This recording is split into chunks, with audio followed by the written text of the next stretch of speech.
We're going to move now to a couple of research presentations from the podium once again. And first we're going to hear from Corey Mellis from the Hansa University of Applied Science, looking at more than economics, a broader view of regional development. So tell us a little bit about this critical approach to how regional development is measured.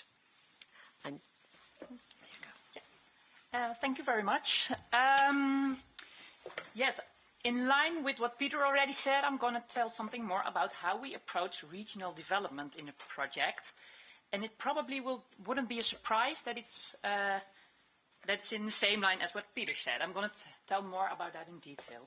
I'm Corey Melis. I'm a senior researcher from the Hansa University in Groningen, from this research group Living Environment and Transition. And maybe it's a surprise for you of some of them, but we have also rural areas in the Netherlands.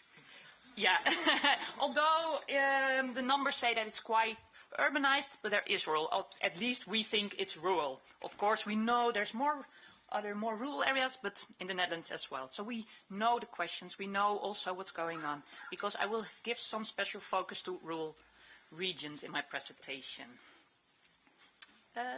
Yeah, but before I will tell something, I would like to ask you something. When you think of the region where you are born, what do you think of? What is the first image that comes to your mind? Very shortly.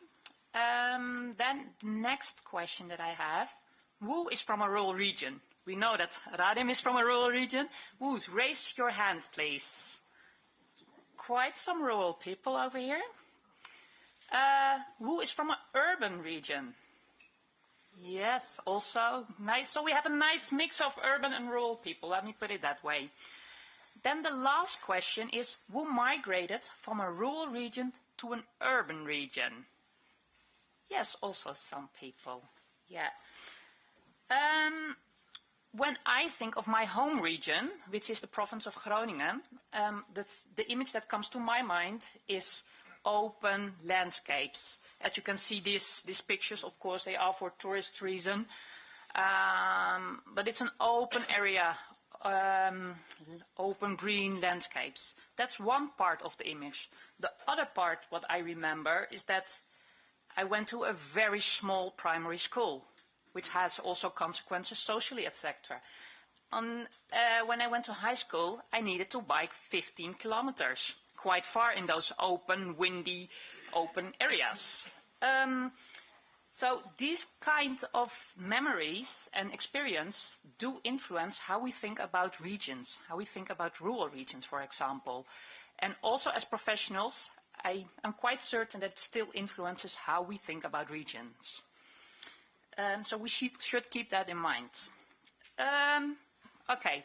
Regional development was one of the big themes for the Premium EU project. It is also a big theme in the EU. It's one of the priorities. So, but how did we approach regional development in the Premium EU project? We digged into literature and we found out that there has been a long time a very strong focus on economic development and growth. So very economic based. That shows then that there are core periphery spatial patterns. We think in those kind of words, and that does something with how we think about rural regions, for example. But we also found out that it's not linear or straightforward how a region develops or how a region's, how they develop.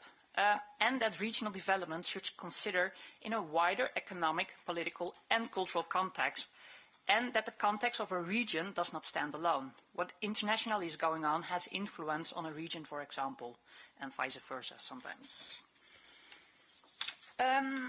Yes, so we found the work of Andy Pike. He's a professor at Regional Development Studies at the Newcastle University, and we followed his line of thought that we do not focus on growth in a project, but we need to focus on development. And that is something else. It's getting better. And increase in quality and diversity. As Radim Netto mentioned, quality of life is a very important aspect for regional development. And it's not only economics, but also social and cultural dimensions. And in his second version, he adds political and ecological dimensions, that did Andy Pike. So, and as Peter already said, we need a new metrics of local and regional development, with not only focusing on jobs, for example, or incomes, but more broadly on the quality of life in a very broad sense. Okay, sounds very nice, but how do you work with that? How can you measure that?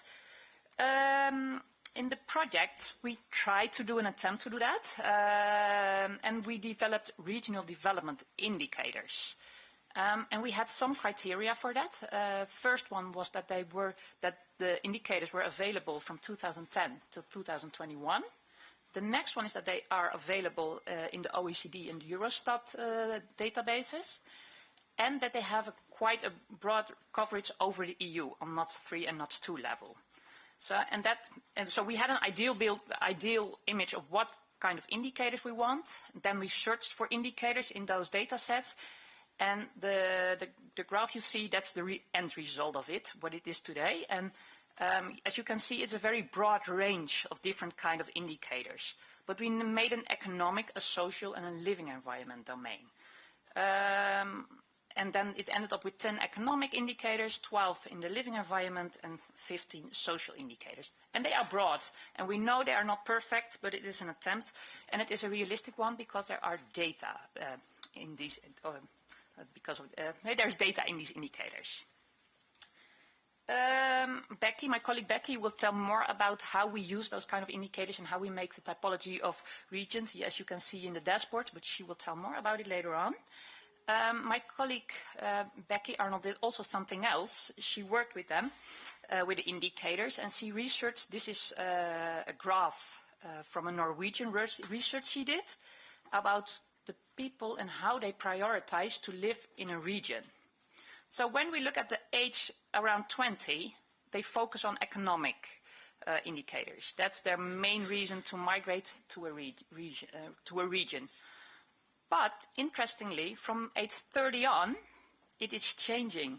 Social indicators and living environment indicators became more important. So that has something, if we know this, it can do something with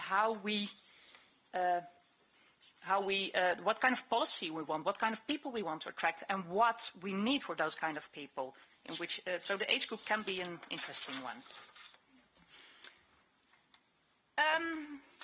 Another very relevant question, if we talk about regional development, is that what kind of regional development we want and for whom.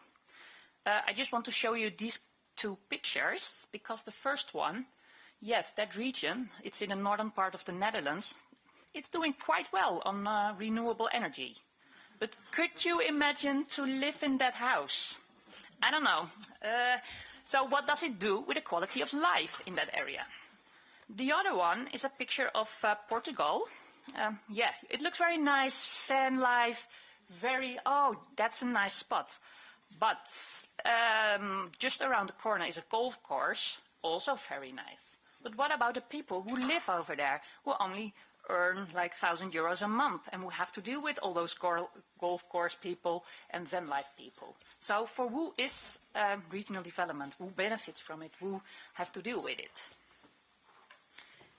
And I would like to end up my presentation with a very small and concrete example of how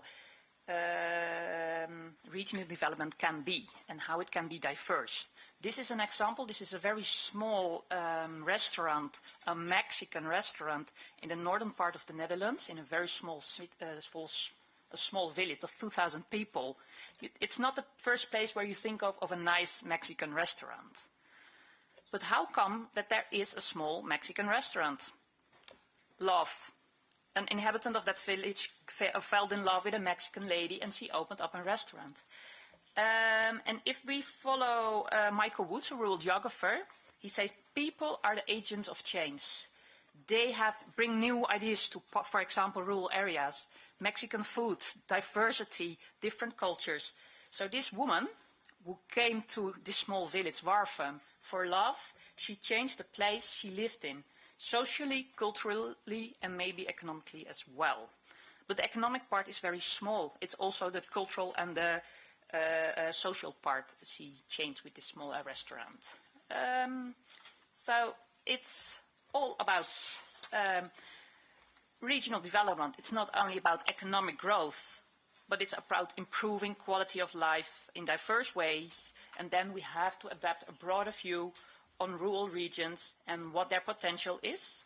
And it's more than that traditional economic view that we have. Thank you. And if you have more questions, on our website of Premium EU, you can find more about the indicators. We have an atlas of regional development over there. And in the dashboard, there is also shown quite some interesting things. So thank you very much.